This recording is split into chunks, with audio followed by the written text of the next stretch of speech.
በስመ አብ ወወልድ ወመንፈስ ቅዱስ አሃዱ አምላክ አሜን። ስብሐት ለእግዚአብሔር ኪያነ ዘፈጠረ ከመ ናምልኮ እንሰግድለት ዘንድ እናመልከው ዘንድ እንገዛለት ዘንድ እናመሰግነው ዘንድ የፈጠረን አምላካችን እግዚአብሔር የባህሪ ምስጋና ለእርሱ ይሁን። ስብሐት ለማርያም እመ አምላክ እግዝእትነ ወመድኃኒትነ መድኃኒታችን መመኪያችን ለምትሆን እናታችን ለንጽሕት ቅድስት ድንግል ማርያምም የጸጋ ምስጋና ለእርሷ ይሁን። ስብሐት ለመስቀል ክርስቶስ ዕፀ መድኃኒት ኃይልነ ወፀወንነ ኃይላችን አምባችን መጠጊያችን ጋሻችን ለሚሆን በቀራንዮ ለተተከለ መድኃኒት ለሚባል ለክርስቶስ መስቀልም የጸጋ ምስጋና ለእርሱ ይሁን። ክቡር አባታችን ሊቀ ጠበብት የኔታ ፍቅረ ማርያም፣ ክቡር አባታችን መልአከ ብርሃን ቀሲስ ተሾመ፣ ክቡር ወንድማችን መምህር ያሬድ፣ ክቡራን የእግዚአብሔር ልጆች አባቶች፣ እናቶች፣ ወንድሞችና እህቶች እንዲሁም ሕፃናት እንዲሁም የደብራችን ሰንበት ትምህርት ቤት መዘምራን የእግዚአብሔር ልጆች ሁላችሁም በልዑል እግዚአብሔር ስም እንደምን ዋላችሁ? እንደምን ቆያችሁ? አምላካችን እግዚአብሔር በዚህ ዕለት በዚህ ሰዓት በዚህ ቅዱስ ቦታ ተገኝተን ቅዱስና ሕያው ዘላለማዊ የሆነውን ቃሉን እንድንሰማ ስለፈቀደልን ስሙ ለዘላለም የከበረና የተመሰገነ ይሁን። የሊቃውንት አምላክ የምስጢር ባለቤት የቅዱሳን ፈጣሪ አባቶቻችን አምላክ እግዚአብሔር በመካከላችን ተገኝቶ ምስጢርን ጥበብን እንዲገልጥልን የእርሱ ቅዱስ ፈቃድ ይሆንልን። እያየን ያለነው እየተማማርን ያለነው የስርዓተ ቅዳሴ ተከታታይ ትምህርት ነው። አስቀድሞ እንግዲህ በመዝሙሩ ቦታ በዝማሬው ቦታ ያው ዛሬ የእናታችን የእመቤታችን ቃል ኪዳን የተቀበለችበት ወርሃዊ በዓል የሚከበርበት ስለሆነ በረከት ብላችኋል። ያው ተከታታይ ሳምንት በየሳምንቱ ሐሙስ የምትመጡ ታውቁታላችሁ።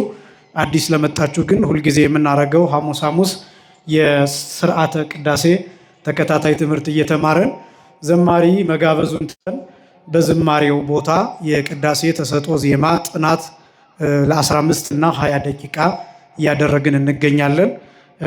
በትምህርቱ መጨረሻም እንዲሁ እንደየሰዓቱ ለ10 እና 15 ወይም ለ20 ደቂቃ ለዚያ ጥናት እያደረግን እንገኛለን። ዓላማው እንድታስቀድሱና እንድትቆርቡ ማድረግ ነው። የሚያስቀድስና የሚቆርብ ትውልድ ማብዛት ነው። ዝማሬውን ነቅፈን ዝማሬ አያስፈልግም ዘማሪም አያስፈልግም ብለንም አይደለም። ይሄ ግን ይበልጣል። ይሄን ማወቅ ያስፈልጋል። ይሄኛው ለሕይወት ነው። ይሄኛው ለስጋው ደሙ ነው። በዝማሬ ብቻ ስጋው ደሙ አይለወጥም። ወይም ደግሞ ዝማሬ ስጋው ደሙ ለመለወጥ አገልግሎት ላይ አይውልም። ቅዳሴ ግን ስጋውን ደሙን ለመለወጥ አገልግሎት ላይ ይውላል። ዝማሬ ልክ ነው፣ ያስተምራል። ዝማሬ እግዚአብሔርን ማመስገኛ ነው።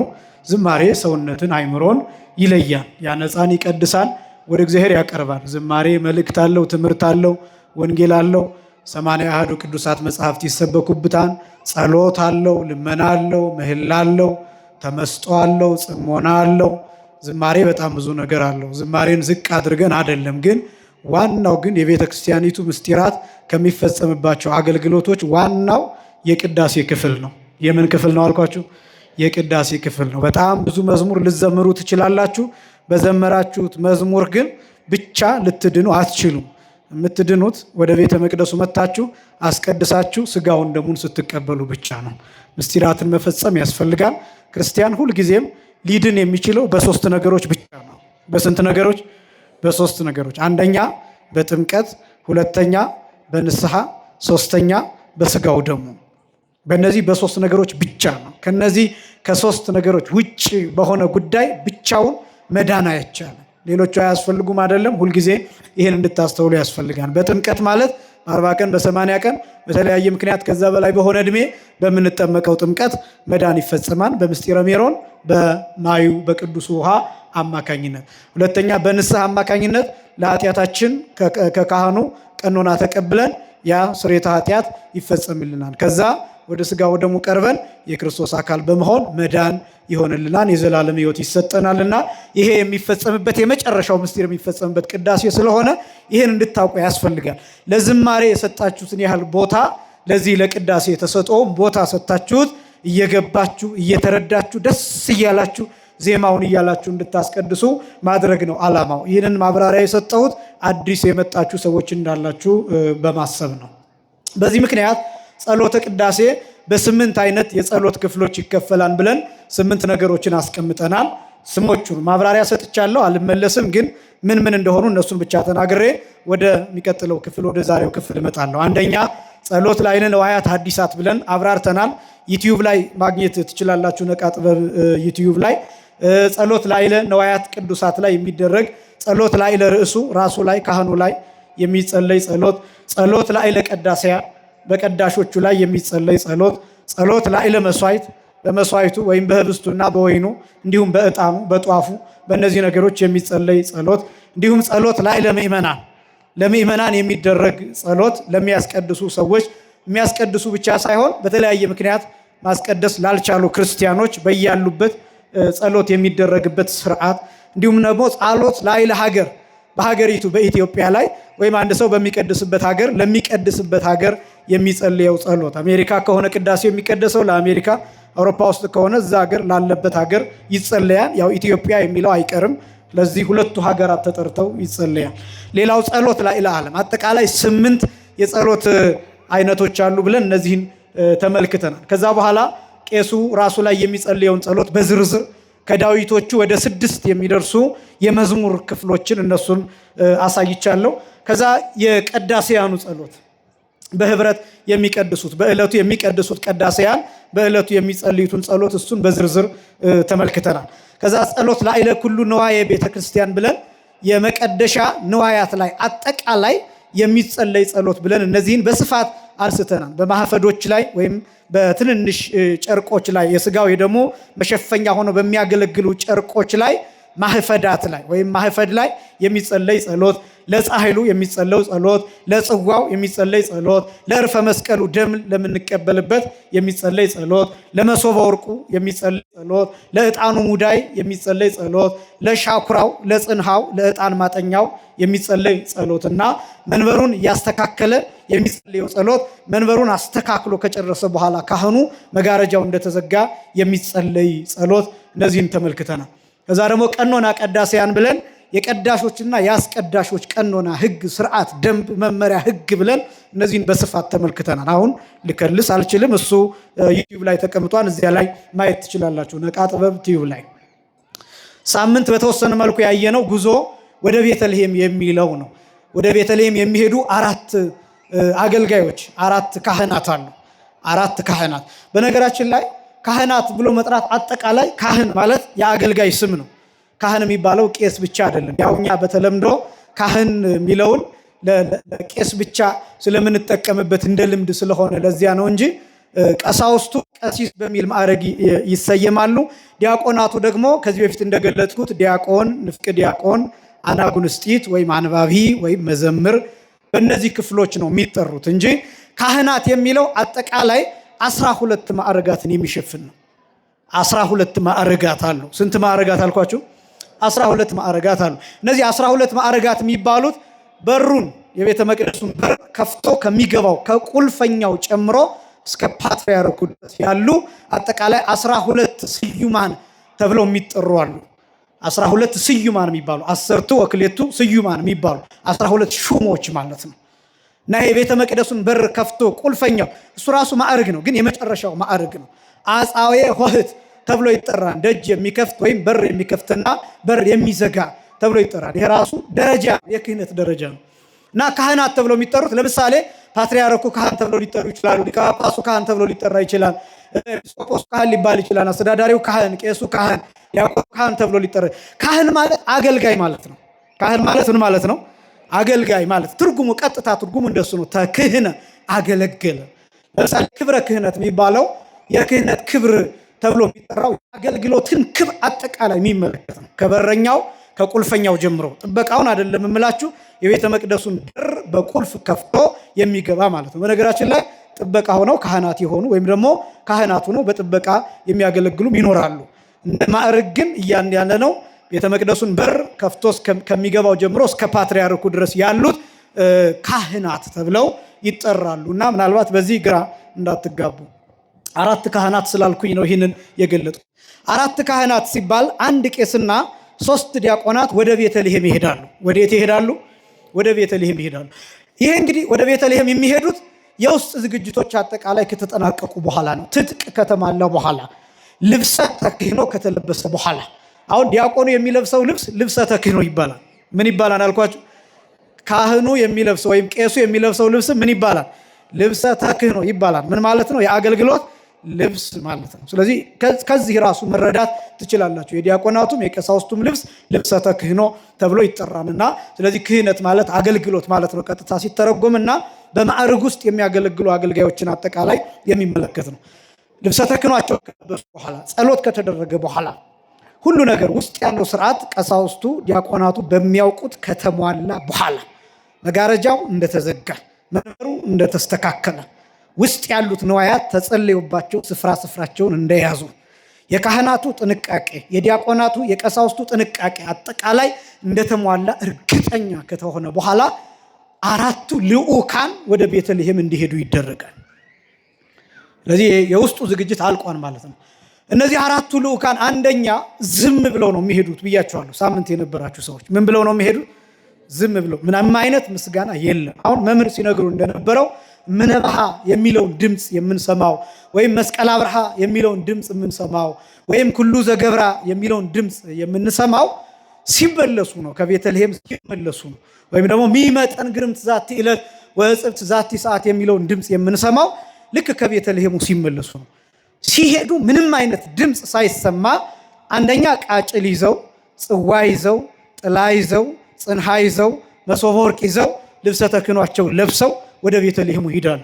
የሚሄዱት በጸጥታ ነው ብያችኋለሁ። ይሄ ዝምታቸው ምንን የሚያሳይ ነው? በጣም መሰረታዊ ነገር ስለሆነ ነው። ዝምታቸው ምንን የሚያሳይ ነው ቢባል የብሉይ ኪዳኑን ዘመን የሚያሳይ ነው። ዝምታና የብሉይ ኪዳን ዘመን ምን አገናኛቸው ቢባል በብሉይ ኪዳን እግዚአብሔርን አባት ብሎ መጥራት የማይቻልበት ዘመን፣ ልጅነት ያልነበረበት ዘመን፣ የዝምታ ዘመን፣ ወደ ሲኦል የሚወረድበት ዘመን፣ የጨለማ ዘመን፣ የፍዳ ዘመን፣ የዕዳ ዘመን፣ የጭንቅ ዘመን፣ የሽባነት ዘመን፣ ልጅነት ያልነበረበት ስልጣን ያልነበረበት ዘመን፣ ዝም የማለት ዘመን ነበር ያ ዘመን። ምናልባት ጩኸት እንኳን ቢባል ነቢያት አድነን የሚል ጩኸት የሚጮሁበት ጊዜ ነበር እንጂ ያ የብሉይ ኪዳን ዘመን አንገት የመድፋት ዘመን ነው። በዝምታ ብቻ አይደለም ወደ ቤተልሔም የሚሄዱት ባዷቸውን ነው ብያቸዋለሁ። ይሄን ቃል የተጠቀምኩት አውቄያ ነው።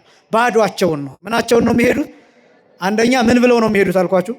ዝም ብለው። ሁለተኛ ምናቸውን ነው የሚሄዱት? ባዷቸውን ነው የሚሄዱት። ባዷቸውን ነው የሚሄዱት ማለት ነው። ቃጭል ይይዛሉ። ቃጭሉ ግን አይመታም። ቃጭሉ ምን አይልም አልኳችሁ? የቃጭል ድምፅ አይሰማም። ተጠንቅቆ ዲያቆኑ የቃጭል ድምፅ እንዳያሰማ ሆኖ ይሄ ድምፅ የሚያሰማውን የቃጭሉን ክፍል እሱን አንቆ ይዞት ነው የሚሄደው፣ ድምፅ እንዳይሰማ። የሚሄደው ካህን ዕጣን ይይዛል፣ ሻኩራ ይይዛል። ነገር ግን ድምፅ አያሰማም። በህሊና ጸሎት ሊጸልይ ይቻላል፣ ነገር ግን ምስጋና የለውም። ይሄ ብቻ ሳይሆን ዲያቆኑ ጽዋ ይይዛል። ዲያቆኑ ምን ይይዛል አልኳችሁ? ጽዋ ይይዛል። ጽዋው ግን ባዶ ነው። ጽዋው ምንድን ነው አልኳችሁ? ባዶ ነው። እነዚህ ምስጢራት አይደሉም። በነገራችን አንዳንዱ ሰው ምስጢር እየገለጥኩ እንደሆነ የሚሰማው ሰው አለ። እነዛን ነገሮች እንዳልኳችሁ ለእናንተ የማይገባው ለካህናት ውስጥ ብቻ ያለውን እሱም አልነግራችሁም። ዲያቆኑ ጽዋ ባዶውን ነው ይዞ የሚሄደው። ይሄ ብቻ ሳይሆን ሁለተኛው ዲያቆን ሊሆን ይችላል ወይ ሶስተኛው ዲያቆን ሊሆን ይችላል። መሶበ ወርቅ ይሸከማል። መሶበ ወርቁን በማህፈድ ጠቅሎ ወይም በመጎናጸፊያ ጠቅሎ ተሸክሞት ይሄዳል። መሶበ ወርቁ ግን ባዶ ነው። መሶበ ወርቁ ምንድን ነው አልኳችሁ? ባዶ ነው። ስለዚህ ባዶአቸውን ወደ ቤተልሔሙ የሚወርዱት። ይሄ ባዶ መሆን ምንን የሚያሳይ ነው? አሁንም የብሉይ ኪዳንን ዘመን የብሉይ ኪዳን ዘመን ምን ነበር ቢባል ባዶ ዘመን ነበር። ክርስቶስ የሌለበት ዘመን፣ ስጋው ደሙ የሌለበት ዘመን፣ የአዲስ ኪዳን ምሕረት ያልነበረበት ዘመን፣ ደም ያልነበረበት ዘመን፣ ስጋ ያልነበረበት ዘመን፣ ካሳ ያልተከፈለበት ዘመን፣ ልጅነት ያልነበረበት ዘመን፣ ባዶ ዘመን። ባዶ ዘመን። የነቢያት መስዋዕት፣ የካህናቱ መስዋዕት፣ የሊቃነ ካህናቱ መስዋዕት፣ የበግ መስዋዕት፣ የፍየል መስዋዕት፣ የጊደር መስዋዕት፣ የርግብና የዋኖስ መስዋዕት ነፃ ማውጣት ያልቻለበት ዘመን፣ ገነት ባዶ የነበረችበት ዘመን። ያ ዘመን ገነት ባዶዋል፣ ምንም አይነት ነፍስ ያልነበረባት ዘመን፣ ነፍሳት ሁሉ ከገነት ተሰደው ወደ ሲኦል ገብተው ሲኦል ውስጥ የነበሩበት ዘመን፣ ሲኦል የሞላችበት ገነት ግን የተራቆተችበት ዘመን፣ ይሄ ኃጢአት የሚባል የሞላበት ጽድቅ ግን ያልተገለጠበት ዘመን፣ መልካምነት ያልነበረበት ዘመን፣ ደግነት ያልነበረበት ዘመን፣ ጻድቃን ያልነበሩበት ዘመን፣ ቅዱሳን ያልነበሩበት ዘመን፣ ያ ዘመን ባዶ የሆነ ዘመን፣ ሰማዩ ባዶ፣ ራእይ ባዶ የነበረበት ዘመን ያ ዘመን የብሉይ ኪዳኑ ዘመን አስጨናቂ ዘመን። ስለዚህ ያን ዘመን ለማስታወስ ዝም ብለው ከዛ ደግሞ ባዷቸውን ወደ ቤተልሔም ይሄዳሉ። አራት ሆነው ነው የሚሄዱት። ስንት ሆነው ነው የሚሄዱት? አራት ሆነው ይሄዳሉ። አራት ሆነው ሄደው ከቤተልሔሙ በር ሲደርሱ ጸሎት ይደግማሉ ብያቸዋለሁ። ሳምንት የነበራችሁ ሰዎች ተፈሲ ኦ ቤተልሔም የሚል የሰኞ ውዳሴ ማርያም ላይ እሱን ሙሉን ይደግማሉ። የቤተልሔሙ በር ላይ ተፈሲ ኦ ቤተልሔም ሀገሩም ለነቢያት የነቢያት ሀገር ትንቢታቸው ቤተልሔም ሆይ ተፈሲ ምን ይበልሽ ደስ ይበልሽ የሚለውን ምስጋና ያመሰግናሉ። መልክአ ኢየሱስ ይደገማል ብያችኋለሁ ታስታውሱ እንደሆነ። አሁን ይሄ አዲስ አበባ ይደረጋል አይደረግም፣ የአዲስ አበባ ዲያቆናት ይሄን ይፈጽሙታል አይፈጽሙትም፣ እሱ ሌላ ጉዳይ ሆኖ ግን እንዲታወቅ ጭምር ነው ይሄን የምናገረው፣ እንዲታወቅ ጭምር። ይሄ ብቻ ሳይሆን ውስጥ ቤተልሔም ውስጥ ባሉት ምስጢራዊ ዝግጅቶች ሁሉ መልክአ ኢየሱስ ይደገማል።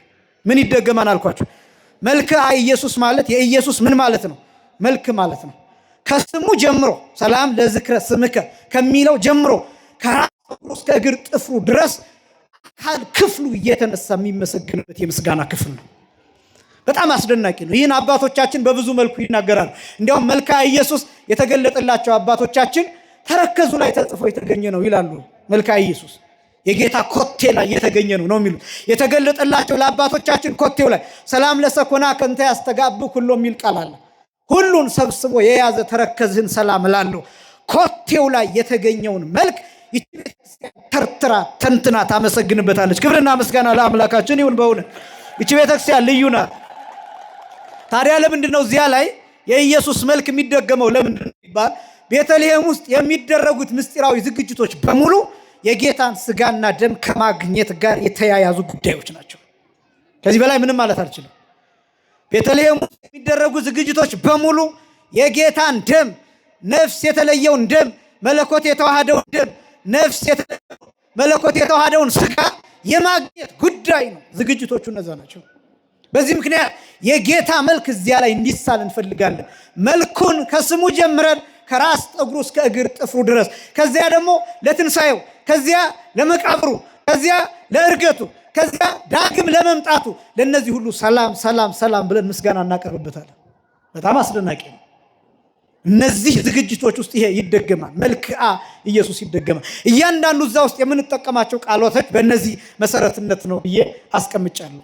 ከዚያ ወደ ቤተልሔሙ ከደረሱ በኋላ ሁለቱ ውጪ ይቆማሉ፣ ሁለቱ ደግሞ ይገባሉ። ስንቱ ይገባሉ አልኳችሁ? ሁለቱ ይገባሉ፣ ሁለቱ ውጪ ይቆማሉ። አሁን እነማን ይገባሉ እነማን ይወጣሉ ውጪ ይቆማሉ የሚለውን እሱን አልናገርም። ሁለቱ ውጭ የሚቆሙት ሁለቱ ውስጥ የሚገቡት የማን ምሳሌ ናቸው ቢባል ሁለቱ ወደ ቤተልሔም የሚገቡት የኢያሱና የካሌብ ምሳሌ ናቸው። የማንና የማን ምሳሌ አልኳችሁ? ወደ ቤተልሔም የሚገቡት ወደ ውስጥ የሚገቡት የኢያሱና የካሌብ ምሳሌ ናቸው። ለምንድን ነው ሁለቱ ወደ ቤተልሔም የገቡት የኢያሱና የካሌብ ምሳሌ የሆኑት ቢባል እስራኤል ከ20 ዓመት በላይ የሆኑት ሲቆጠሩ ከግብፅ ሲወጡ 600 ሺህ ህዝብ ነበሩ። ስንት ሺህ ህዝብ ነበሩ አልኳችሁ? 600 ሺህ። ከስንት ዓመት በላይ የሆኑት አልኳችሁ? 20 ዓመት በላይ። ከ20 ዓመት በታች ያሉት ሳይቆጠሩ ማለት ነው። በዚያ ልማድ በህዝብ ቆጠራ ልማድ ዲሞግራፊው ራሱ ሲሰላ በዚያ ጊዜ ከ20 ዓመት በላይ የሆኑ ሰዎች ናቸው ቁጥር ውስጥ ገብተው የሚቆጠሩት። ከ20 ዓመት በታች ያሉት አይቆጠሩ እና ከግብፅ የወጡት ልክ ሲወጡ ከ20 ዓመት በላይ የሆኑት ተቆጥረው 600 ሺህ ህዝብ ነው የነበረው። ይሄ ከ20 ዓመት በላይ የሆነው 600 ሺህ ህዝብ ውስጥ ስንት ሰዎች ወደ ምድረ ርስት እንደገቡ ታውቃላችሁ? ስንት ሰዎች? 2 ሰዎች ብቻ። ኢያሱና ማን አልኳችሁ? ካሌብ ወደ ቤተልሔም የገቡት ማለት ነው። ቤተልሔምን የወረሳት ራሱ ካሌብ ነው ብያችኋለሁ። ካሌብ የሚባል ሰው የወረሳት ብያችኋለሁ። ሁለቱ ወደ ቤተልሔም የገቡት ቤተልሔምን የወረሷት፣ ምድረ ርስትን የወረሷት፣ ከነዓንን የወረሷት፣ የገቡባት፣ ያዩት የሁለት ሰዎች ምሳሌ ናቸው ከግብፅ ከወጡት። ውጭ የቆሙት ደግሞ ወደ ምድረ ርስት ያልገቡት እስራኤላውያን ምሳሌ ናቸው። ከዛ ከቤተልሔሙ ይመለሳሉ። ከቤተልሔሙ ምን ይላሉ? ይመለሳሉ። እነዚህ ብቻ ሳይሆን ሁለቱ ከውጭ ቆመው የሚመለከቱት በብሉይ ኪዳን የክርስቶስን መምጣት በሩቅ እየተመለከቱ የሰገዱ ሰዎችን ይመስላሉ። ሐዋርያው ቅዱስ ጳውሎስ ዕብራውያን ምዕራፍ 11 ቁጥር 13 ላይ እምርሁቅሰ ርእይዋ ወተአምህዋ ይላል። ሩቅ አይተው እጅ ነሷት ይላል። ከሩቅ አይተው ምን አሏት? እጅ ነሷት። ማንን ነው እጅ ነሷት ቢባል የክርስቶስን መምጣት ማለት ነው። የክርስቶስን ሰው መሆን፣ የክርስቶስን በመስቀል ላይ መሰቀል፣ የጌታን ማዳን፣ የጌታን ቤዛነት፣ የጌታን መምጣት አጠቃላይ ሐዲስ ኪዳን ዘመን ከልክሏቸው፣ ሞት ከልክሏቸው በሩቅ እያዩት እየፈነጠቀ አንዱ በዚህ በስብከት ዘመን የሚሰበከው ይሄ ነው። ነቢያት እንዴት በተለያየ ህልምና ራእይ ተመልክተው በተለያየ አይነት የትንቢት አገላለጥ ክርስቶስን እየጠበቁ የቆዩበት ዘመን በዚህ ሳምንት ይገለጣል። ይሄ ሳምንት ስብከት ይባላል። ይሄ ሳምንት ምን ይባላል? የነቢያት ሁሉ ስብከት የሚገለጥበት ነው። የነቢያት በረከት በሁላችንም ላይ ይደርብን። ብዙ ሰበኩ፣ ብዙ ትንቢት ተናገሩ። ሐዋርያው ቅዱስ ጳውሎስ ዕብራውያን ምዕራፍ 1 ከቁጥር 1 ጀምሮ እስመ በብዙ ነገር ወበብዙ መክፈልት አይድአ እግዚአብሔር ለአበዊነ በነቢያቲሁ እምትካት አስቀድሞ እግዚአብሔር ለአባቶቻችን በነቢያት በኩል በብዙ ራእይ፣ በብዙ ህልም፣ በብዙ አይነት መልክና ምሳሌ ገለጠላቸው ይልና ወበድሃሪ ሰማዕ ተናገረን በወልዱ በኋላ ዘመን ግን ልጁን ላከ በራሱ በልጁ ነገረን ይላል። ያኔ በነ ሙሴ ነው፣ ያኔ በነ ኢሳይያስ ነው፣ ያኔ በነ ሕዝቅኤል ነው። አሁን ግን በክርስቶስ ነገረን፣ በክርስቶስ ገለጠን፣ በራሱ በልጁ ነው የሚለው። ራሱ ልጁ ሰው ሆኖ ለዚህ ነው ወልዶ መድኅነ እንሰብክ የሚለው ቅዱስ ያሬድ። መድኃኒት ልጁን እንሰብካለን። ክብርና ምስጋና ለአምላካችን ይሁን። መድኃኒት ልጁን የምትሰብክ ቤተክርስቲያን። ስለዚህ ውጭ ሆነው የሚመለከቱት ወደ ቤተልሔሙ የማይገቡት በብሉይ ኪዳን የነበሩ ነቢያት ካህናት ወደ አዲስ ኪዳን መግባት ያልቻሉ በሩቅ ነው የተመለከቷት። የእነዚያ ምሳሌ ናቸው። አሁን ሲመለሱ ግን ሁለቱ ከቤተልሔም ገብተው ሲመለሱ ባዶ የነበረውን ሞልተው ይመለሳሉ። ባዶ የነበረውን ምን ብለው ይመለሳሉ? ዲያቆኑ በጽዋው ወይን ይዞ ይመለሳል። አሁንም ምስጢር አይደለም ይሄ። አሁንም ዲያቆኑ በመሶበ ወርቅ ህብስት ይዞ ይመለሳል። ምን ይዞ ይመለሳል? ህብስት ይዞ ይመለሳል። እነዚህ እያንዳንዳቸው የውስጥ ስርዓት፣ የውስጥ ውሳኔ አላቸው። መጠኑን በተመለከተ፣ ቁጥሩን በተመለከተ የውስጥ ምስጢራዊ ውሳኔ አላቸው። በጣም አስደናቂ ነው። አሁን ሲመለሱ ይዘው ይመለሳሉ። ይዘው መመለሳቸው ምንን የሚያሳይ ነው? በሶስት ከፍዬ የሥርዓተ ቅዳሴ ክፍል አጠቃላይ በሶስት ነው የሚከፈለው ብዬ ነግሬያቸዋለሁ። በስንት ይከፈላል? በሶስት ይከፈላል። የመጀመሪያው የሚያሳየው የብሉይ ኪዳንን ዘመን ሲሆን፣ ሁለተኛው የሚያሳየው የሐዲስ ኪዳንን ዘመን ሆኖ የሐዲስ ኪዳንን ዘመን ለሁለት እንከፍለዋለን። የመጀመሪያው የብሉይ ኪዳንን ዘመን ያሳየን አልኳችሁ። የትኛው? ወደ ቤተልሔም የሚሄዱበት ከዝግጅቱ ጀምሮ እስከ ቤተልሔም ድረስ የሚሄዱበት ዘመን የብሉይ ኪዳን ዘመን ነው። የምን ዘመን ነው አልኳችሁ? የብሉይ ኪዳን ዘመን ነው። ከቤተልሔም ወይኑን በጽዋ ይዘው ህብስቱን በመሶበ ወርቅ ይዘው የሚመለሱበት ቅጽበት ግን የሐዲስ ኪዳን ዘመን ነው። የምን ዘመን ነው አልኳችሁ? ክርስቶስ የሚወለድበት ዘመን በቤተልሔም። በዚህ ጊዜ እነዚህ ካህናት፣ አራቱ አገልጋዮች የምን ምሳሌ ይሆናሉ ቢባል፣ አንደኛ የሰብአ ሰገል ምሳሌ፣ ሁለተኛ የእረኞቹ ምሳሌ ይሆናሉ። አንደኛ የማን ምሳሌ ይሆናሉ? ሲመለሱ ማለት የማን ምሳሌ? የሰብአ ሰገል ምሳሌ ይሆናሉ። ለምንድነው የሰብአ ሰገል ምሳሌ የሚሆኑት ቢባል፣ ሰብአ ሰገል ሲሄዱ ወርቅና ብር ከርቤ ይዘዋል። ክርስቶስን ግን አልያዙም። ማንን አልያዙም አልኳችሁ? ክርስቶስን አልያዙም። ተስፋ ይዘው ነው የሄዱት። እናገኘዋለን ብለው ምን ይዘው ነው የሄዱት? ተስፋ ይዘው ሲሄዱ ደግሞ ምን እያሉ እየጠየቁ ነው የሄዱት? አይተይ ሀሎ ንጉሥ አይሁድ ዘተወልደ፣ የተወለደው የአይሁድ ንጉሥ ወዴት አለ እያሉ ነው የሄዱት። ንጉሥ ፍለጋ ነው የሄዱት፣ አምላክ ፍለጋ አይደለም። እየተጠራጠሩ ነው የሄዱት፣ እርግጠኛ ሆነው አይደለም። እየተጠራጠሩ ነው የሄዱት፣ አምነው አይደለም። እንደገናስ በሌላ መንገድ ነው የሄዱት። በምን አይነት መንገድ? 2 ዓመት በሚፈጅ መንገድ። ስንት ዓመት በሚፈጅ መንገድ? 2 ዓመት። ከዛ ሲሄዱ ምን እያሉ ነው የሄዱት? ዝም ብለው ነው የሄዱት። ከመጠየቅ በስተቀር ዝም ብለው ነው የሄዱት። ሰብአ ሰገል እዚያ ከደረሱስ በኋላ ኮከቡ አሳያቸው። የጌታን መልክ ተመለከቱ። ከዚህ በፊት እንደገለጽኩላቸው ጌታን በ3 መልክ አይተውታል። በስንት መልክ? በ3 መልክ አይተውታል። አንዱ ሕፃን መስሎ አይቶታል። አንዱ ሽማግሌ መስሎ አይቶታል። አንዱ ወጣት መስሎ አይቶታል። ከዚያስ ከወጡ በኋላ ሲነጋገሩ እንዴት ያለ የሚያምር ሕፃን ነው ብሎ አንደኛው አወራ። ሁለተኛውስ ኧረ የምን ሕፃን የሚያምር ወጣት ነው እንጂ አለ። ከዛ ሶስተኛውስ ኧረ አይደለም ሕፃንም ወጣትም አይደለም ሽማግሌ፣ የሚያምር ሽማግሌ፣ ግርማ ሞገስ ያለው ሽማግሌ ነው እንጂ አለ። ከዚያስ እንደገና ተመልሰን እንግባ ብለው ተመልሰው ገቡ። ሕፃን መስሎ ለታየው ወጣት መስሎ ተገለጠለት። ወጣት መስሎ ታይቶት ለነበረው ሽማግሌ መስሎ ታየው። ሽማግሌ መስሎ ታይቶት ለነበረው ሕፃን መስሎ ታየው። ከዚያስ ወጥተው እንደገና መነጋገር ጀመሩ። ወንድሜ እኔ ተሳስቻለሁ፣ አንተ ልክ ነህ፣ እንዳንተ የሚያምር ወጣት ነው አለ። ኧረ አይደለም እንዳንተ ነው እንጂ የሚያምር ሽማግሌ፣ እንዳንተ ነው እንጂ የሚያምር ሕፃን። እንደዚህ ይነጋገራሉ። አሁንስ ሶስተኛ እንደገና ተመልሰው ይገባሉ። ሕፃን መስሎ ወጣት መስሎ ለታየው ሰው ሽማግሌ መስሎ ታየው። ወጣት መስሎ ሽማግሌ መስሎ ታይቶት ለነበረው ሰው ሕፃን መስሎ ታየው። ሽማግሌ መስሎ ሕፃን መስሎ ታይቶት ለነበረው ሰው ወጣት መስሎ ታየው። በዚህ ምክንያት ሲወጡ ሁሉም እኩል አወሩ። እንዴት አወሩ አልኳቸው? እኩል አወሩ። 3 ጊዜ ሁሉም ሶስት መልክ ደርሷቸዋል።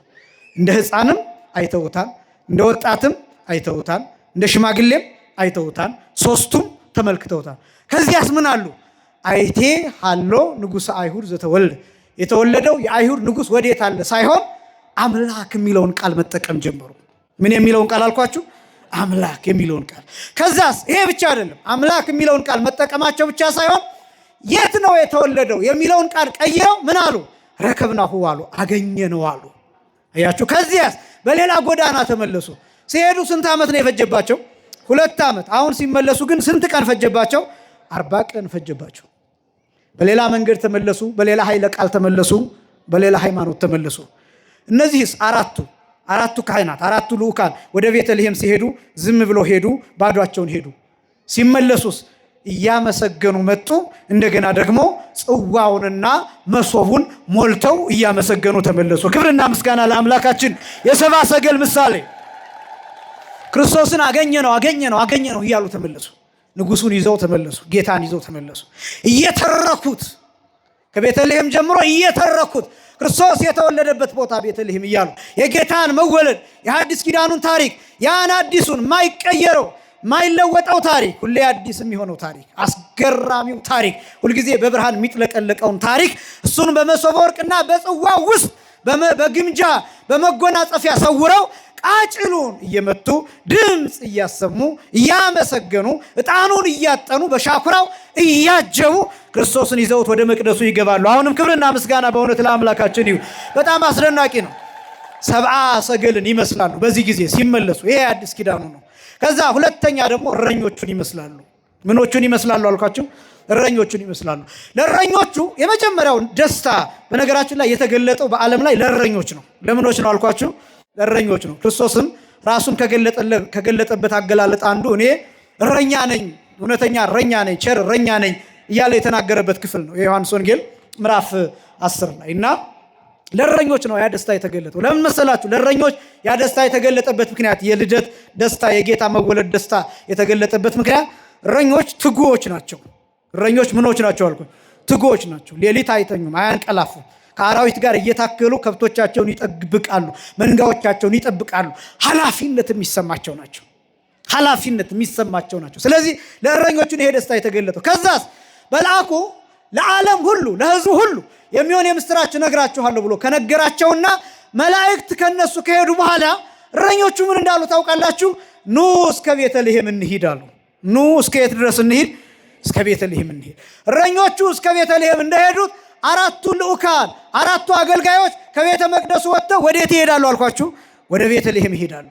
ከዛስ እረኞቹ ወደ ቤተልሔም ሂዶና ልክ ቤተልሔም ሲሄዱ ሕፃን በእመቤታችን በቅድስት ድንግል ማርያም እቅፍ ያያሉ። ምን አይነት ሕፃን? የሚያበራ ሕፃን፣ እንደ ሕፃን፣ እንደ ወጣት፣ እንደ ሽማግሌ የሚታይ ሕፃን አምላክ ግን ደግሞ ሰማይና ምድር የማይወስኑት ሆኖ ሳለ በአጭር ቁመት በጠባብ ደረት ተወስኖ 3 ክንድ ከስንዝር ቁመት ባላት ሴት የድንግልና ጡት እየጠባ አገኙት። ለፍጥረት ሁሉ የሚመግብ ጌታ በዝናብ አብቅሎ በፀሐይ አብስሎ በነፋስ አበጥሮ ዓለሙን ሁሉ የሚመግብ ጌታ በአንዲት ብላቴና እቅፍ ስለ ፍቅራችን ተገኘ። ክብርና ምስጋና ለአምላካችን ይሁን። ከዛስ እረኞቹ ምን አሉ? ይሄ ነገር እውነት ነው፣ ይሄን የገለጠልን አምላክ የተመሰገነ ይሁን እያሉ እያመሰገኑ ተመለሱ። በፊት እየተጠራጠሩ መጡ። ኑ እንይ እያሉ መጡ። አሁን ግን አየነው እውነት ነው እያሉ አምነው ተመለሱ። ካህናቱስ 4ቱ ልዑካን ባዷቸውን ይሄዳሉ። ከዛስ ክርስቶስን ይዘውት ይመለሳሉ። በዚህ ጊዜ የእረኞቹ ምሳሌ ይሆናሉ። ይሄ የመጀመሪያው የሐዲስ ኪዳን ክፍል ነው። የመጀመሪያው የሐዲስ ኪዳን ክፍል በምንድን ነው የሚከፈለው ቢባል ቅድመ መስቀል። እስኪ በሉ ቅድመ መስቀል በሉ። ከመስቀል በፊት ያለው። ከዛ ቀጥሎ ደግሞ ጊዜ መስቀል በሉ እስኪ። ከዛ በኋላ ያለው ድህረ መስቀል በሉ እስኪ። እነዚህ 3 ክፍሎች አሉ ሐዲስ ኪዳን ውስጥ። የመጀመሪያው የብሉይ ኪዳን አድርገን ነው የከፈልነው፣ ወደ ቤተልሔም የሚሄዱበትን ከቤተልሔም የሚመለሱባትን ቅጽበት ደግሞ ቅድመ መስቀል ያለው ጊዜ እስከምን ድረስ ያለውን ክፍል የሚሸፍን ነው ቢባል አሃዱ አብ ቅዱስ እስከሚባልበት ጊዜ ድረስ ፋታ ይሰጣን። በነገራችን ላይ ይሄ አሃዱ አብ ቅዱስ የሚባልበት ጥቂት ቅጽበት ፋታ ይሰጣን። ለምንድነው እንደዛ የሚደረገው? ያው ወደዚህ ስንደርስ እናየዋለን። አሃዱ አብ ቅዱስ ሲባል የምንቆመው ቁመት አለ፣ የምናሳያቸው ስርዓቶች አሉ። መግባት ከዚያ ሰዓት ጀምሮ ይከለከላል። ሰዎች በሚንቀሳቀሱበት ቦታ ያሉ ይቆማሉ አሃዱ አብ ቅዱስ በሚባልበት ጊዜ። ግን እሱ ከመባሉ በፊት ካህኑ ከፓትርያርኩ ሊሆን ይችላል፣ ከሊቀ ጳጳሳት ሊሆን ይችላል፣ ከአስተዳዳሪ ሊሆን ይችላል፣ ወይም አብሮት ከሚቀድሰው ካህን ሊሆን ይችላል።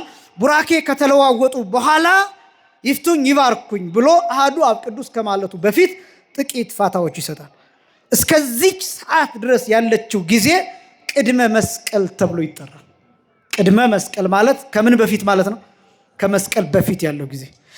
አሃዱ አብ ቅዱስ ከተባለበት ጊዜ ጀምሮ ዲያቆኑ ጸልዩ በእንቲአነ እስከሚልበት ጊዜ ድረስ ወይም ድርገት እስከሚወረድበት ጊዜ ድረስ ያለው ጊዜ መስቀል ይባላል።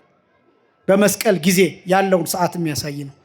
ከዚያ ድህረ መስቀል ደግሞ ተብሎ የሚጠራው ድርገት ከወረደበት ሰዓት ጀምሮ ከመስቀል በኋላ ያለውን ጊዜ ይወክላል። መቃብር ወይም ደግሞ ሞትን፣ ከዛ ደግሞ ትንሣኤን፣ እነዚህን ምስጢራት የሚገልጥ ነው። በዚህ ከፍዬ ቅዳሴ ማለት እነዚህን ክፍሎች የሚያሳይ ነው ብዬ አሳይቻለሁ። በዚህ መሰረት እንቀጥላለን። አሁን እነዚህ ወደ ቤተልሔሙ ተመለሱ፣ ከቤተልሔሙ ወደ መቅደሱ ተመለሱ። ለመሆኑ ቤተልሔም ማለት ነው የሚለውን ደግሞ ጥቂት ላሳይ። ለምንድነው ቤተልሔምን የምንሰራው? ቤተልሔም በቤተ ክርስቲያኑ በስተ ምስራቅ በኩል በየትኛው ስፍራ በስተ ምስራቅ በኩል የሚሰራ ነው። ብዙ ጊዜ በስተ ምስራቅ በኩል ያለው ቦታ ካህናት ብቻ እንዲንቀሳቀሱ እንዲጸልዩ የሚፈቀድ ቦታ ነው። አሁን ኃጢአት ነው በዛ መሄዳችሁ ትቀሰፋላችሁ ምናምን ልላችሁ አይደለም። በእርግጠኛ በገጠሪቱ ክፍል ዲቁና ያልተቀበለ ሰው ወይም ምስጢር ያላየ ሰው በክህነት ማዕረግ ያልሆነ ሰው በቤተ ክርስቲያኑ በስተ ምስራቅ በኩል ንግስ ሆኖ ታቦት ዚዞር ካልሆነ በስተቀር እንዲሄድ አይፈቀድለትም። በእርግጥ በጣም መልካም ነው። እነዚህ የራሳቸው የሆነ ስርዓተ ምስጢራት አሉ፣ የምስጢራት ስርዓት አሉ። ከዛ አንጻር ነው እንጂ አሁን በምስራቅ ስለሆናችሁ ይፈረድባችኋል ትቀሰፋላችሁ ለማለት አይደለም። ቤተልሔም የሚሰራው በቤተክርስቲያን በስተ ምስራቅ በኩል ነው። ከቤተክርስቲያን ጋር ተያይዞ የሚሰሩ ቤቶች አሉ፣ የተቀደሱ ቤቶች አሉ። እነዚህ ቤቶች ለምሳሌ የክርስትና ቤት የብቻው ይሰራል፣ ግብር ቤት የብቻው ይሰራል፣ ቤተልሔም የብቻው ይሰራል፣ ዕቃ ቤት የብቻው ይሰራል፣ ደጀ ሰላም የብቻው ይሰራል፣ መካነ ትምህርት፣ መካነ ንስሐ፣ መካነ ተግሳጽ የሚባሉ እንዲህ አይነት ቦታዎች ይሰራሉ። ያው አሁን ከተማው ሌሎች ነገሮችን ስለሚፈልግ በዚህ ምክንያት የምናደላው ሌላው ነገር ላይ ስለሚሆን እንጂ እነዚህ አሁን የጠቀስኳቸው ቦታዎች ከቤተክርስቲያን ጋር ተያይዞ መሰራታቸው ግድ ነው። ቤተልሔም አንዱ ነው፣ ግዴታ ነው እና በስተ ምስራቅ በኩል ይሰራል። ለምንድን ነው ቤተልሔም የምንሄደው? ቤተልሔም ብለን የጠራ ነው ስለምንድን ነው ቢባል ቤተልሔም ማለት ቤተ ህብስት ማለት ነው። እስኪ በሉ ቤተ ህብስት በሉ። ትርጉሙ ልሔም ማለት እንጀራ ማለት ነው። ቀጥታ ልሔም ማለትን ማለት ነው አልኳችሁ፣ እንጀራ። ቤተልሔም ማለት የእንጀራ ቤት ማለት ነው። የምን ቤት ማለት ነው? ትርጉሙን ነው ያልኳችሁ፣ የእንጀራ ቤት ማለት ነው በቀጥታ። ይህንን ሳምንት በተወሰነ መልኩ አሳይቻለሁ። የመጀመሪያው ይሄ ቦታ ከብታ ወይም ከባታ ተብሎ ይጠራ ነበር። ሁለተኛ ይሄ ቦታ ኤፍራታ ይባል ነበር። ከዛ ሶስተኛ ግን ቤተልሔም ተብሏል። በየሳምንት አሳይቻለሁ። ከብታ ከባታ ማለት ቤተ ስብሐት ማለት ነው። የምስጋና ቤት ማለት ነው። የምን ቤት ማለት ነው?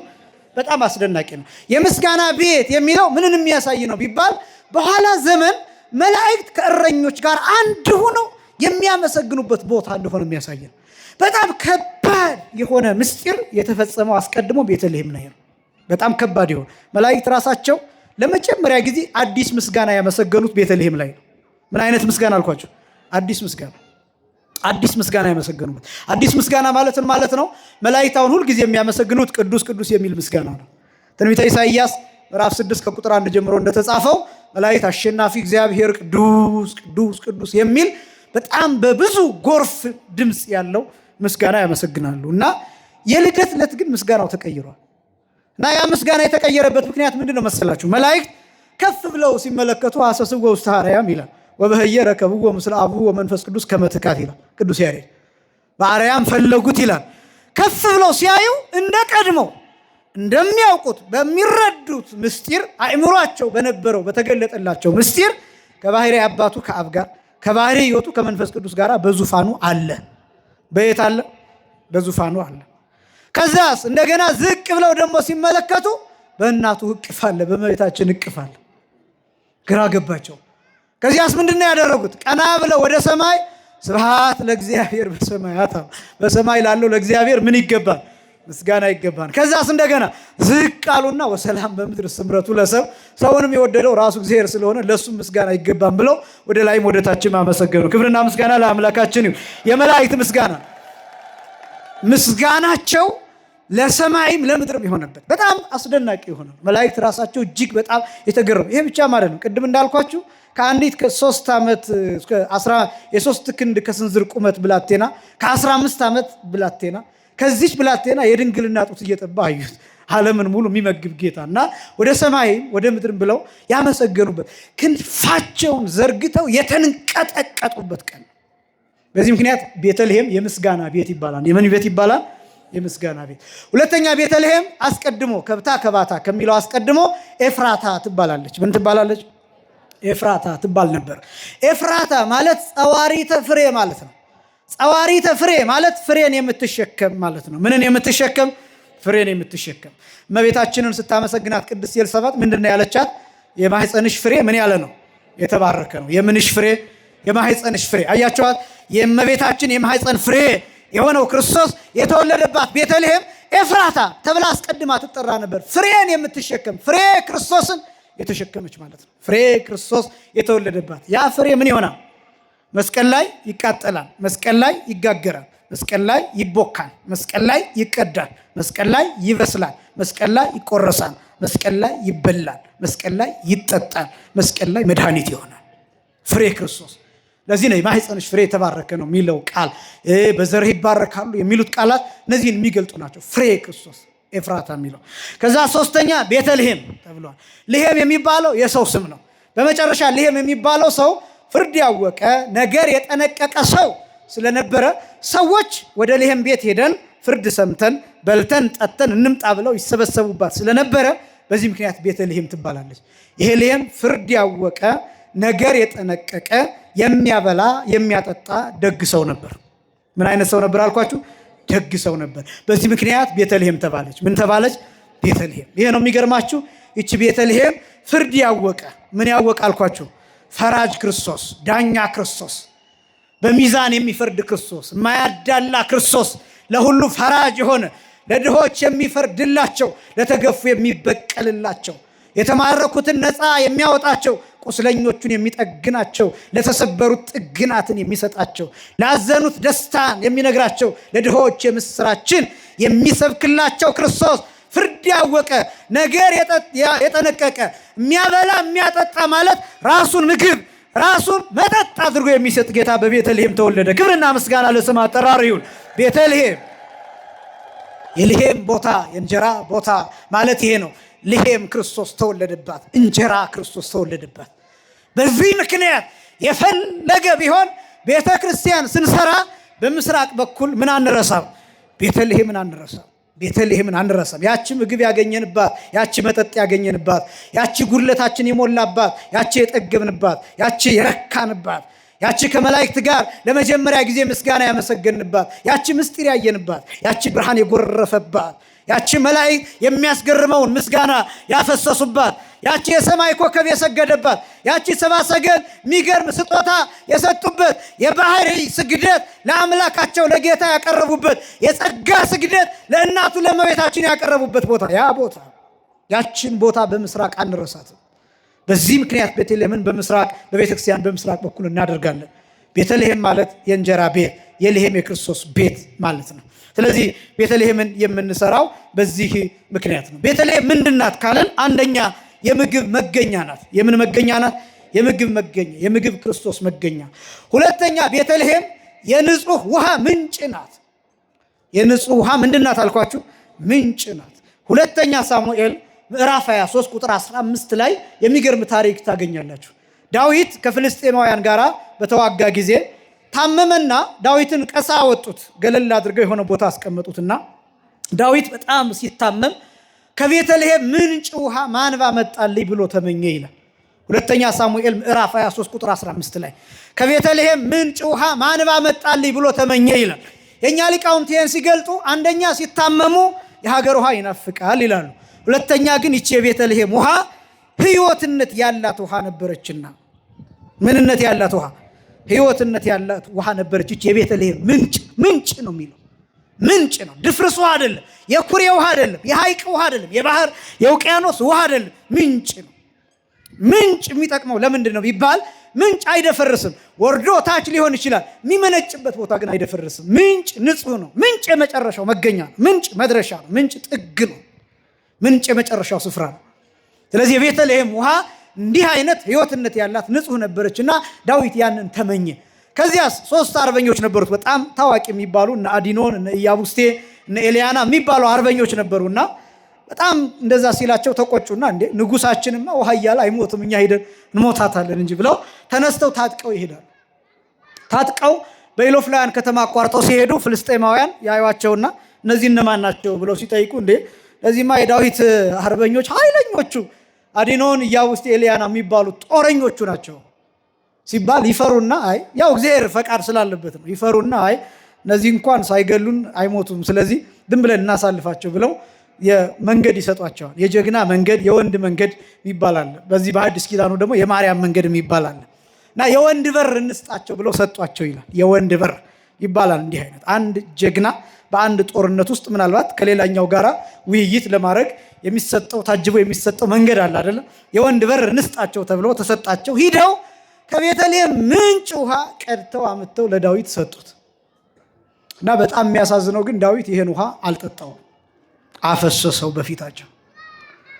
አልጠጣውም ብሎ አፈሰሰው። ለምን ቢባል በጣም ብዙ ትርጉሞች አሉ።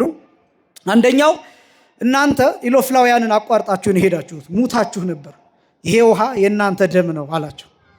ይሄ ውሃ የእናንተ ምንድን ነው? ደም ነው። በእኔ ምክንያት ሙታችሁ ነበር። የኔን ፍላጎት ያው ታውቁት የለ የኔን ፍላጎት ለማሳካት ብላችሁ ነፍሳችሁን አሳልፋችኋል።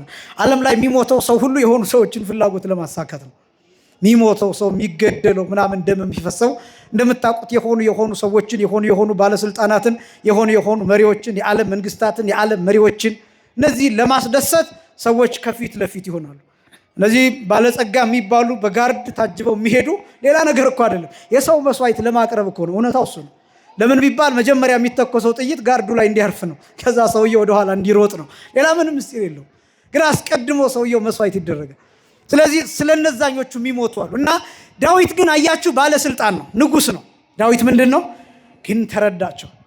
የወታደሮቹን ስቃይ ተረዳ። የእናንተን ደም አልጠጣም ብሎ አፈሰሰው። ምስጢሩ ግን ምንድን ነው? ያው ብዙ ታሪክ አለው ይሄ። ምስጢሩ ምንድን ነው? የፈለገው የቤተልሔም ምንጭ ውሃ አይደለም፣ የፈለገው የክርስቶስን ደም ነው። አያችሁ፣ የፈለገው የክርስቶስን ደም ነው። ከዚያስ ስለነሱ ደማቸውን ለማፍሰስ ሄደዋል። እነሱ ደማቸውን ቢያፈሱለት ዳዊት ከውሃ ጥም አይድንም። የእነሱ ደም ቢፈስ ዳዊት አይድንም። የእነሱ ደም ቢፈስ ገነት አትከፈትም። የእነሱ ደም ቢፈስ ሲኦል አትዘጋም። የእነሱ ደም ቢፈስ ቤዛ አይሆንም። የእነሱ ደም ቢፈስ በብሉይ ኪዳን ብዙ ደማቸው የፈሰሱ ነቢያት አሉ፣ አልዳንም በእነሱ። ይህን ምስጢር የሚያሳየን። ስለዚህ የፈለገው የቤተልሔም ምንጭ ውሃ ሳይሆን የክርስቶስን ምንጭ ደም፣ ከጎኑ የሚፈልቀውን ውሃ ነው የፈለገው። ከጌታ ጎን መስቀል ላይ የሚፈሰውን መስቀል ላይ የሚጎርፈውን ያን ደም ነው የፈለገው። የሚወለድበትን ከሲኦል የሚያመልጥበትን ልክ ደሙና ውሃው ከጌታ ጎን ሲፈልቅ ያን ጊዜ ጌታ ምን እንደሚል ታውቃላችሁ? በነፍስ ሲኦል ውስጥ ነው። ያን ጊዜ ክርስቶስ በነፍስ ሲኦል ውስጥ ነው። ልክ ጎኑን ሲወጋ ክርስቶስ ነፍሱ ከስጋው በተለየበት ቅጽበት፣ በስልጣኑ ነፍሱን ከስጋው በለየበት ቅጽበት መለኮት ከነፍሱ ሳይለይ በአካለ ነፍስ ወደ ሲኦል ሂዶ ደሙ እዚህ እየፈሰሰ ከስጋው እሱ ምን እያለ እንደሆነ ታውቃላችሁ? ሰላም ለሁላችሁ ይሁን እያለ ነው እዚያ ሲኦል ውስጥ። ያቺ ቅጽበት ዳዊት ከሲኦል የሚወጣባት ቅጽበት ይችን የናፈቀው ዳዊት የፈለገው የምንጭ ውሃ አይደለም። የፈለገው የቤተልሔምን ተራ ውሃ አይደለም። የፈለገው ከጌታ ጎን ምንጭ የሚፈልቀውን ውሃ ነው። ምክንያቱም ይህ ውሃ የሚያድን ነው። እኛ ለምን ቤተልሔም እንሄዳለን? ከጌታ ጎን የሚፈልቀውን ደም እንፈልገዋለን። ያለማቋረጥ የሚፈልቀውን ያለማቋረጥ የሚፈሰውን አንድ ጊዜ ቀራንዮ ላይ የተሰጠውን ነገር ግን ሁልጊዜ እቺ ቤተክርስቲያን የምትሰጠንን ይህን ደም እንፈልጋለን። ስለዚህስ ቤተልሔም እንሄዳለን። ስለዚህ ቤተልሔም የጥሩ ምንጭ ውሃ መገኛ ናት። ቤተልሔም አንደኛ የምግብ መገኛ ናት፣ ሁለተኛ የጥሩ ውሃ ምንጭ መገኛ ናት፣ ሶስተኛ ቤተልሔም ትንቢት የተነገረላት ናት። ምን የተነገረላት? ትንቢት የተነገረላት። ትንቢተ ሚክያስ ምዕራፍ 5 ቁጥር 2 ላይ ተመልከቱ። ወአንቲኒ ቤተልሔም ምድረ ኤፍራታ ኢትቲሃቲ ነገሥተ ይሁዳ እስመ እምኔኪ ይወፅእ ንጉሥ ዘይርእዮሙ ለሕዝቤ እስራኤል። አንቺ ቤተልሔም የኤፍራታ ዕጣ የምትወይ ቤተልሔም ሆይ ነገሥታተ ይሁዳ እነ ዳዊት እነ ሰሎሞን ከነገሱባቸው አህጉር ከኬብሮን ብትበልጭ እንጂ ከግዮን አታንሽም አትዋረጅም። ምክንያቱም ወገኖች እስራኤል ዘነፍስን የሚጠብቃቸው ንጉሥ ክርስቶስ በአንቺ ተወልዷልና ይላል። አስቀድሞ ዘሩባቤል ነግሶባታል። እቺ ቤተልሔም ንጉሥ ነግሶባታል። ምን ነግሶባታል? ንጉሥ። አሁን ጉዳያችን አይደለም ንጉሥ ቢነግስባት፣ ጉዳያችን እሱ አይደለም። ጉዳያችን አሁን ዘሩባቤል ስለነገሰባት አይደለም። ቤተልሔም በዘሩባቤል መንገስ አንጻር ክርስቶስ ይነግስባታል። ማን ይነግስባታል? ክርስቶስ ይነግስባታል። አሕዛብ ገብረውባታል። አሕዛብ መገበራቸው የኛ ጉዳይ አይደለም። ግን አሕዛብ በመገበራቸው አንጻር ሰብአ ሰገል ለጌታ የወርቅ ጫማ ገብረውበታል። ወርቅ፣ ዕጣን፣ ከርቤ ገብረውበታል። ስግደት ገብረውበታል። እጅ መንሻ ገብረውበታል። እስራኤል ደጅ ጠንተውባታል። እስራኤል ደጅ መጥናታቸው የኛ ጉዳይ አይደለም። ምሳሌውስ 100 ነገደ መላእክት 99 ነገደ መላእክት በቤተልሔም ደጅ ጠንተዋል። ቤተልሔም ስንሄድ ብቻችንን አይደለም የምንመለሰው። ከህብስቱ ጋር ከወይኑ ጋር መላእክትን ይዘናቸው ወደ መቅደሱ እንገባለን። ክብርና ምስጋና ለአምላካችን ይሁን። መላእክትን ይዘን እንመለሳለን። ምክንያቱም እረኞቹ መላእክትን በቤተልሔም አግኝተዋቸዋል። መላእክትን እረኞቹን በቤተልሔም አግኝተዋቸዋል። አያችሁ ህብረታችን፣ አያችሁ አንድነታችን። ያንን ህብረት እንፈጥራለን። ቅዱስ ያሬድ እንዲህ ይላል፣ ዮም ይላል አሐደ መርኤተ ኮኑ መላእክት ከመ ይሰብሕዎ ለክርስቶስ ንጉሥ በቃለ አሚን ይላል። ዛሬ መላእክትና ሰዎች አንድ ሆኑ ይላል። ስንት ሆኑ? አንድ ሆኑ። ክርስቶስን ለማመስገን ይላል። ማንን ለማመስገን? ክርስቶስን ለማመስገን በእምነት ቃል ይላል። በምን ቃል አልኳችሁ? በእምነት ቃል። አስገራሚ አንድነት የሚፈጠርበት ነው። ስለዚህ ቤተልሔም እንሄዳለን። ቤተልሔም ንጉሥ የነገሰባት፣ እስራኤል ደጅ የጠኑባት፣ አሕዛብ የገበሩባት። ይሄ ብቻም አይደለም። ቤተልሔም ዙፋን ተዘርግቶባታል። ምን ተዘርግቶባታል? ያኛው የዘሩባቤል ዙፋን አይደለም እምላችሁ፣ ያ ምሳሌ ነው። የጌታ ዙፋን ተዘርግቶባታል። ቃለ ቀርን ተሰምቶባታል። የመላእክት ምስጋና እንደ ጎርፍ ፈሶባታል። ድንኳን ተተክሎባታል። ቤተልሔም ምን አይነት ድንኳን? የብርሃን ድንኳን፣ ያውም ዲያብሎስን አላስቀርብ ያለ ድንኳን። በጣም አስደናቂ ነው።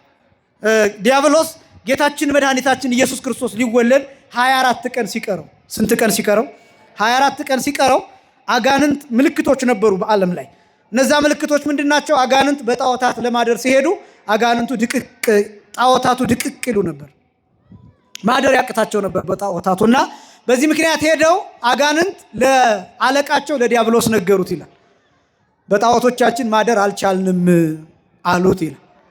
ከዛ ምን ተፈጥሮ ነው ብሎ እስኪ ተሸከሙኝ ብሎ ተሸክመውት ሄዱ ይላል። በእሳት ዙፋን ላይ ሆኖ በራሱ ዙፋን በዙሪያው መዞር ጀመረ። ዓለምን መዞር ጀመረ እና ዓለምን ሲዞር ሌላ ቦታ ፈልጎ አጥቶት ቤተልሔም አካባቢ ሲደርስ ግን የብርሃን ድንኳን ተተክሎ አየ። ምን ተተክሎ አየ? የብርሃን ድንኳን ተተክሎ አየ እና ይሄ ድንኳን ምንድን ነው ብሎ ሲያይ ለካ የጌታ ልደት ዝግጅት ነው። እሱ አላወቀም፣ አልገባውም። የማን ልደት ዝግጅት ነው አልኳቸው። እኔ ያስታውሳለሁ አንድ ጊዜ የአሜሪካ ፕሬዚዳንት ባራክ ኦባማ ወደ ኢትዮጵያ ይመጣሉ ተብሎ አስቀድሞ ሄሊኮፕተሮች ሲዞሩ ነበር። ትዝ ይላቸዋል።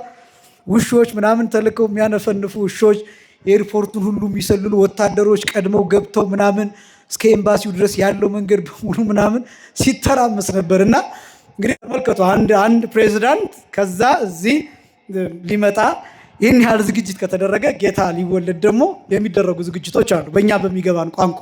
እና የብርሃን ድንኳን ተተክሎበታል። ቦታው ጊዜው ቀርቧል። እና ምንድን ነው ብሎ ሊቀርብ ሲል መላእክት በእሳት ጦር ያባረሩት ጀመር ይላል። በእሳት ጦር ያባረሩት ጀመር። ይሄ ማን ነው? እኔ ያ ሰው ነቢዩ ኢሳይያስ የተናገረው ያ ሰው የሚወለድበት ጊዜ ደርሶ ይሆን እንዴ? እነሆ ድንግል በድንግልና ጸንሳ ምን ትወልዳለች? ወንድ ልጅ ትወልዳለች። ስሙን ማን ትለዋለች? አማኑኤል ትለዋለች የሚለው ቃል ያ ጊዜ ደርሶ ይሆን እንዴ? ያ ኢሳይያስን በመጋዝ አስተርትሬ በኩላብ አሰቅዬ አስገድየው ነበር፣ ግን ሰውየውን አስገድየው፣ ቃሉ ግን አለ፣ ሕያው ነው። ያ ደርሶ እንደሆነ ወዮ ለኔ ወዮ ለእናንተ ብሎ ዲያብሎስ ተመለሰ ይላል። 24 ቀን ሲቀረው፣ ስንት ቀን ሲቀረው?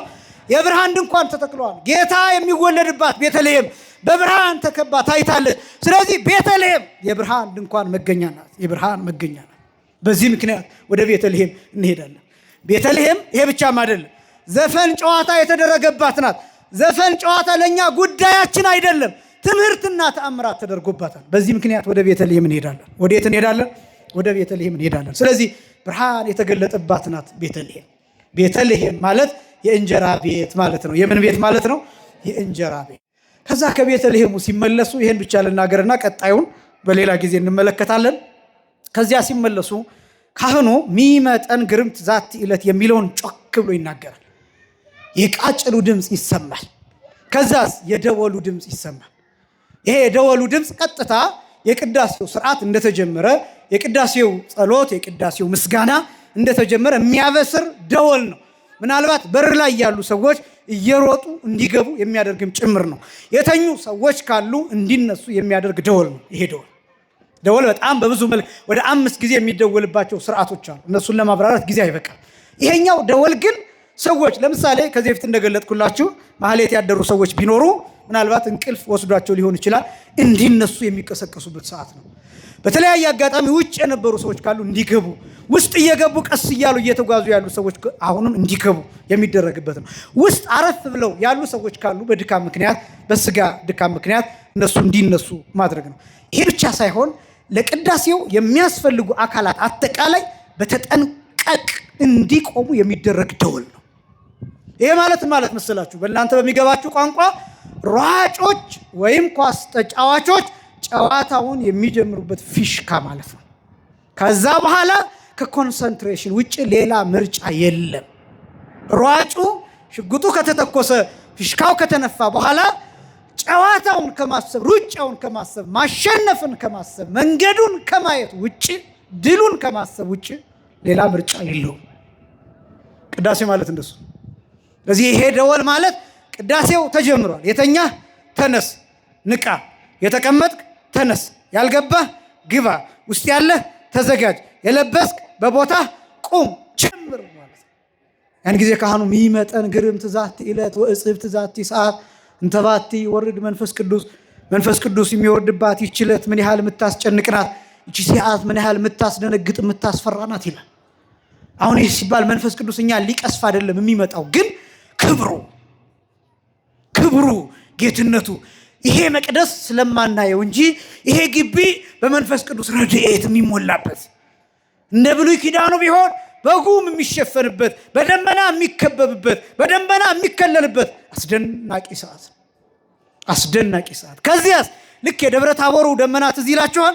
ሐዋርያትን ብሩህ ደመና መጥቶ ሽፍን እንዳረጋቸው ልክ እንደዚህ አይነት ደመና እኛ እናየው ረቂቅ ነው እንጂ ቤተ መቅደሱን ሽፍን የሚያደርግበት ሰዓት። የሰዓት ጭንቅ ነው። ደቀ መዛሙርት የደነገጡበት ትዝ ይላችኋል። እነ ጴጥሮስ የደነገጡበት ትዝ ይላችኋል። እነ ዮሐንስ የወደቁበት ትዝ ይላችኋል። እነ ያዕቆብ የወደቁበት ክብር ትዝ ይላችኋል። ያ ማለት ነው የቅዳሴ ክብር። ከዚያስ ቅዳሴ ገቡ ይባላል። ወዴት ነው የገባ ነው? በዚህ የባህሪው ደመና ስር ምን ሆንበት ነው። ውጭ ቆማችሁ ሊሆን ይችላል። ይሄ ደመና ሁሉን ይሸፍናል። ይሄ ደመና አጥሩን ይሸፍናል። ይሄን ደመና ይሄ ግቢ ይሸፍናል። በዚያ ሰዓት መንቀሳቀስ አይገባል። በዚያ ሰዓት ማክበር ይገባል። በዚያ ሰዓት በተጠንቀቅ መቆም ይገባል። ያን ጊዜ ህሊናን ማዘዝ ይገባል። መግባት ይገባል። ወደ ሰማይ፣ ወደ ህብረት፣ ወደ ጉባኤ፣ ወደ መላእክት አንድነት፣ ወደ ዘላለማዊ ህይወት ምስጢር፣ ወደ መስቀል፣ ወደዚያ መግባት ይገባል። እነዚህ ምስጢራትን የሚገልጥ ነው። ከዛ ይሄ ሲባል ምንድን ነው የምንለው? እምነበሃ ቅድስት ቤተ ክርስቲያን ስርጉት አረፋቲሃ ወስዕልት በእንቆጳ ጽዮን። ይህን ምናልባት በሌላ ጊዜ እንመልከተው ይመስለኛል። ከጀመርኩት ረዘም ያለ ሰዓት ስለሚፈልግ ይህንን እያዜምን ከዚያ መሶበ ወርቁን የተሸከሙት፣ ጽንሐውን የያዙት፣ ቃጭሉን የሚመቱት፣ ጽዋውን የያዙት 4ቱ አገልጋዮች ከቤተልሔሙ ወደ ቤተ መቅደሱ ይገባሉ ማለት ነው። ከዚህ ሰዓት ጀምሮ ቅዳሴው በተጠንቀቅ የሚጀመርበት ነው። እንግዲህ ዜማው ከዚህ ሰዓት ጀምሮ የቅዳሴ ዜማ ይጀምራል። ከዚህ በኋላ የምናደርገው እንግዲህ እንደ ጊዜያችን ሳምንት የቅዱስ ጊዮርጊስ ወርሃዊ በዓል ነው። ሌላ ትምህርት እንማራለን። የሚመጡ እንግዶች ስለሚኖሩ በተከታታይ ትምህርት እንዳናስጨንቃቸው በሌላ ትምህርት እናሳልፋለን። ዘማሪ እንጋብዛለን። የቅዳሴ ተሰጥኦ ዜማ ጥናት ሳምንት አይኖርም፣ ምክንያቱም ዘማሪ ተጋብዟል። ስለዚህ ሳምንት ደግሞ የሚቀጥለውን መርሃ ግብር የምናሳውቃችሁ ይሆናል ማለት ነው። ምንድነው እያደረግን ያለነው? የቅዳሴው የተሰጠው ዜማው ግን እንዲቀጥል እናደርጋለን። ለምሳሌ መምህር ያሬድ ግሩፕ ላይ የነቃ ጥበብ ጉባኤ አዲስ ኪዳን የሚል ግሩፕ ላይ እምነበሃ የሚለውን ዜማ፣ መስቀል አብርሃ የሚለውን ዜማ እና ኩሉ ዘገብራ የሚለውን ዜማ በድምፅና ከዛ ደግሞ ፎቶ አድርገው ምልክቱ ያለበትን ከነ ትእዛዙ ከነ ምኑ አልኳችሁ ከነ ትእዛዙ የቴሌግራም ግሩፕ ላይ አስቀምጠውታል። ከነ ትእዛዙ ማለት ነው። እምነበሃ መቼ ይባላል? ሰኞ እንደሚባል፣ ማክሰኞ እንደሚባል፣ ሐሙስ እንደሚባል፣ በዚህ እንደሚባል አስቀምጠዋል። ከዛ መስቀል አብርሃ ረቡዕ እንደሚባል፣ ዓርብ እንደሚባል፣ ቅዳሜ እንደሚባል፣ ከሳምንት ውስጥ በእነዚህ 3 ቀናት እንደሚባል፣ ከዛ ደግሞ በወር በዓላት ውስጥ በ10 እና በ27 መቼና መቼ አልኳችሁ? በ10 እና በ27 ለምን? መስቀል አብርሃ ስለሚል ነገረ መስቀልን የሚናገር የክርስቶስን መከራ የሚገልጥ ስለሆነ ሮብ ምክረ አይሁድ ነው። ዓርብ ደግሞ ጌታ ይሰቀለበት የሚታሰብበት ነው። ቅዳሜ ቅንዋት እየተባለ የሚጠራ ነው። በዚህ ምክንያት የጌታ መከራ የሚታሰብበት ነው። 10 በዓለ መስቀል ነው፣ ወርሃዊ በየጊዜው የምናስብበት። ዓመታዊ ደግሞ መጋቢት 10 የሚታሰብበት ነው። 27 እንደሚታወቀው ሁልጊዜ አባታችን የመድኃኔ ዓለም በዓል የሚከበርበት ስቅለቱ የሚታሰብበት በመሆኑ በእነዚህ ጊዜ መስቀል አብርሃ እንደሚባል ተናግረዋል። ከዚያ ቀጥሎ ኩሉ ዘገብራ የሚለውን አስቀምጠዋል። እሁድ የሚባል በሰንበት ሁልጊዜ እሁድ የሚባልና በተለይ ደግሞ በትንሣኤ በዘመነ ትንሣኤ ሳምንቱን ሙሉ ሰኞም፣ ማክሰኞም፣ ረቡዕም፣ ሐሙስም፣ ዓርብም፣ ቅዳሜም፣ እሁድም እነዚህ በሙሉ እንደ አንድ ሰንበት ነው የሚቆጠሩት። እንደምን አልኳችሁ? እንደ አንድ ሰንበት ነው የሚቆጠረውና በዚያ ጊዜ ኩሉ ዘገብራ ይባላል። ሌሊትም ምልጣን እየተባለ ቀደሳው አክበራ የሚባለው ወተንሳ የሚባለው ምስባክ እየተሰበከ እንደ አንድ ሰንበት ናት አንዲቱ ሳምንት የምትከበረውና ቅዳሴውም እንደዚሁ ሌሊት ነው የሚቀደሰው። በዛ ምክንያት በዛ ጊዜ ሁሉ ዘገብራ እንደሚባል፣ እሁድ ግን ምን ጊዜም ይሄ እንደሚባል መምህር ያሬድ አስረድተዋቸዋል። እንግዲህ ከዚህ በኋላ እነዚህ ምንድን ናቸው? አሁን እምነበሃ ቅድስት ቤተክርስቲያን ስርጉት አረፋቲሃ ምን ማለት ነው? ስርጉት ምን ማለት ነው? አረፋቲሃ ምን ማለት ነው? እናንተ አረፋቲሃ ሲባል አረፋ ምናምን ነው የሚመስላችሁ አይደል? የሳሙና አረፋ የኦሞ አረፋ ሊመስላችሁ ይችላል። ዜማውን ራሱ ስትሉ እየተገረምኩኝ ነበር። መምህር ሲያስጠኗችሁ አረፋቲሃውን ፊደሉን እየቆጠሩ ነው የሚነግሯችሁ። እናንተ ቶሎ ብላችሁ አረፋ ነው የምትሉ። አሁን እሳቸው አረፋቲሃ እያሉ ነው የሚነግሯችሁ። እናንተስ የምትሉት አረፋ። ቶሎ ብላችሁ አረፋ ላይ ነው የምታርፉት እና አረፋ እያሉ ነው የነገሯችሁ። አያችሁ፣ ዜማው እያንዳንዱ ፊደል ላይ እያረፈ እየያዘ አላይ ረላይ ፋላይ እያረፈ ነው የነገሯችሁ። አረፋ ቲሃ እያሉ እናንተ ደግሞ አረፋ ቲሃ ነው የምትሉ። አስተውሉት። ዜማ እንደዛ ነው የሚያዘው። ነገራችን ላይ ለምሳሌ አሁን አይታችሁ ከሆነ እንደው ዘፈንን እንደ ምሳሌ መጥቀስ አይገባም፣ ግን ያው የምናያቸው አሉ አይደለም፣ ሲያልፉ ብዙ ጊዜ የሚነገራ ጆሮ ነው የሚያስፈልገው። በዜማ ትምህርት ውስጥ ጆሮ መምህሩን በደንብ መስማት፣ የት ላይ አሳረፉ፣ የት ላይ ደፉት። ቅድም እንዳሏችሁ ሰው መድፋት አይደለም፣ የት ላይ ይደፋል፣ እዛ የት ላይ ይይዛል፣ የት ላይ ቅናት አለው፣ የት ላይ ጭረት አለው፣ የት ላይ ርክርክ አለው የሚለውን እነዚህን በደንብ እያያችሁ እዚያ ላይ አስቀምጠውታል። እነሱን እያጠናችሁ ትቆያላችሁ። ስለዚህ ሳምንት ትምህርቱ እዚህ እንኳን ባይኖር ዜማ ጥናቱ ግን በቴሌግራም ግሩፑ ይቀጥላል። ሰምታችሁኛል። ስለዚህ መከታተል ለምትፈልጉ ሰዎች አሁንም ቁጥር እሰጣችሁና በዚያ ቁጥር ትጽፋላችሁ፣ ሊንክ ይቀመጥላችኋል። ስለዚህ በዛ ሊንክ ትምህርቱን ታገኛላችሁ። ሳምንት ያልመዘገባችሁ በጣም ብዙ ሰው ነው የገባው። በዚህ እናመሰግናችኋለን። ከ200 በላይ ሰው ነው ግሩፑን ጆይን ያደረገው። ሳምንት በተናገርኩት መሰረት አንድ ቁጥር እነግራችኋለሁ። ያን ቁጥር ሴቭ ታደረጉትና ቴሌግራም ላይ መልእክት ብቻ ታስቀምጣላችሁ። የፈለጋችሁትን መልእክት አስቀምጡ። እዚያ ላይ ሊንኩን አስቀምጥላችኋለሁ ማለት ነው። ሊንኩ ውስጥ ስትገቡ ፒን ተደርጎ ቮይሱ ማለት ነው ፒን ተደርጎ ታገኙታላችሁ። የቅዳሴው ዜማ ድምፅ 09 መነሻው አሁንም ደግሞ 09 92 98 መጨረሻም 09 መሀል ላይ ያለው 92 እና 98 09 92 98 09 ሳምንት እንዳልኩት ለጥሪ አይሰራም፣ ለኤስኤምኤስ አይሰራም፣ ለሜሴጅ አይሰራም። የሚሰራው ለቴሌግራም ብቻ። ጥያቄ አንዳንድ ሰው አሳይመንት የተሰጠው ከሰንበት ትምህርት ቤት ከኮሌጅ 15 ጥያቄ ስራልኝ ብሎ የሚልክልኝ ሰዋል። ጎበዝ ብንተሳሰብ መልካም ነው። በጣም ወሳኝ የሆኑ አንገብጋቢ የሆኑ ጥያቄዎች ልንመልስ እንችላለን። የህይወት ጉዳይ እነዚህ ምን ይችላል። እሱም ደግሞ ጊዜ ሲኖር አንዳንዱ ትንሽ 15 ደቂቃ ሲዘገይበት ሁሉ ብሎክ አድርጎ ይወጣል። እሱ ግልግል ሊሆን ይችላል። በእርግጥ ግን የመጣውን ጥያቄ ሁሉ ልንመልስ አንችልም እና ደግሞ አሳይመንት የመስራት አገልግሎት አንሰጥም። አሳይመንት የሚሰጠው አንድ ሰው መጽሐፍ ሪፈር አድርጎ አንብቦ ተጨንቆ ከዛ ደግሞ የመሰለውን አድርጎ በግምትም ቢሆን እንዲታረምበትና ከመልሱ እንዲማር እንጂ የሆነ መምህር ጋር ሄዶ ያን አሰርቶ ጎበዝ እንዲባል አይደለም። የኛ ጊዜም በዛ መልክ እንዲያልፍ አይጠበቅም። ምክንያቱም ብዙ አገልግሎት አለ፣ ድካም አለ። ይሄን እንድትረዱ ያስፈልጋል። ከዛ ውጭ ግን እንደው በጣም አንገብጋቢ ወሳኝ የምትሉት አስተያየትና ጥያቄ ካለ ግን እዛ ላይ ታስቀምጡታላችሁ። ጊዜ ሲገኝ እዚህም ለአውደ ምሕረትም ከሆነ መልሱ አንድ ላይ አምጥቶ በዚህ የጥያቄና መልስ መርሃ ግብር ጊዜ መልስ የምንሰጥበት ይሆናል። ስለዚህ አሁን በሰጠዋችሁ ቁጥር መግባት ትችላላችሁ። ትምህርቱን እየተማረን እዚህ አውደ ምሕረት ላይ ባንገናኝ እንኳን ትምህርቱ ግን በቴሌግራም የሚቀጥል ይሆናል። ከዛ ስንገናኝ ማብራራቱን ደግሞ ከአቆምንበት የምንቀጥል ይሆናል ማለት ነው። መምህር ያሬድ አሁንም ማስጠናታቸውን ይቀጥላሉ። ሳምንት ግን ዘማሪ ይጋበዛል። ከዛ በኋላ ያለውን መርሃ ግብር ደግሞ ሳምንት እናሳውቃችኋለን። አክብራችሁ ስለምትመጡ ለሁላችሁም እግዚአብሔር ጸጋውንና ክብሩን ያድላችሁ። ያስተማረን የአባቶቻችን አምላክ እግዚአብሔር ይክበር ይመስገን። ወስብሐት ለእግዚአብሔር።